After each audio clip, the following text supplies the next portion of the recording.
Dans notre bouche, nous avons quelque chose de précieux, nos dents naturelles. Nos dents sont dures à l'extérieur, mais leur centre vivant est mou et s'appelle la pulpe dentaire. La pulpe peut être endommagée par les caries et les accidents traumatiques. Le tissu pulpaire endommagé s'enflamme, entraînant douleur et infection, ce qui nécessite un traitement dentaire. Traditionnellement, les pulpes endommagées étaient traitées en les retirant de l'intérieur de la dent, puis en effectuant un traitement du canal radiculaire. Le traitement du canal radiculaire reste le meilleur moyen de traiter les dents dont la pulpe est infectée ou qui présentent des abcès, car ces problèmes nécessitent l'ablation complète de toute la pulpe lésée. Toutefois, les dentistes ont mis au point des techniques moins compliquées et plus simples à réaliser. Ces techniques peu invasives offrent d'autres moyens de préserver la pulpe blessée mais non infectée. Après la lésion, cela implique la mise en place de nouveaux matériaux respectueux de la pulpe qui scellent la pulpe restante et rétablissent la fonction de la dent.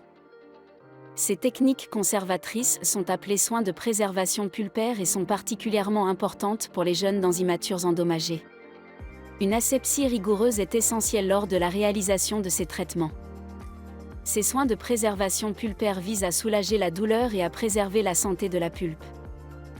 La préservation pulpaire comprend des techniques pour traiter les dents après des accidents traumatiques ainsi que les caries profondes, souvent en présence de douleur ou de sensibilité. Selon la profondeur de la carie, la pulpe blessée peut être protégée par une fine couche de dentine restante. Dans ce cas, la carie peut être restaurée avec soin en 1 ou 2 visites si la carie est profonde. Ces techniques permettent d'éviter d'endommager davantage la pulpe tout en minimisant l'élimination de la substance dentaire. Si les dommages sont plus avancés dans le cas d'une carie extrêmement profonde, la pulpe peut être exposée.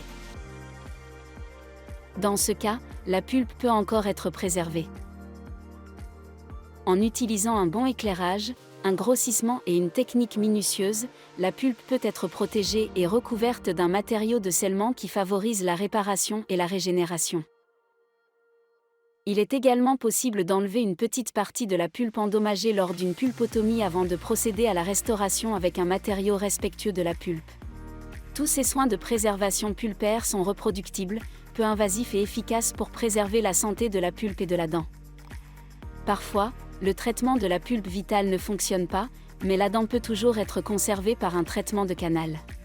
Dans le monde entier, des milliers de soins de préservation pulpaire sont réalisés avec succès chaque jour pour préserver le tissu pulpaire vital et traiter la maladie. Si vous avez subi un traumatisme, si votre dentiste a diagnostiqué une carie ou si vous avez mal aux dents, demandez à votre dentiste de vous proposer un soin de préservation pulpaire. Préservez quelque chose de précieux, vos dents naturelles.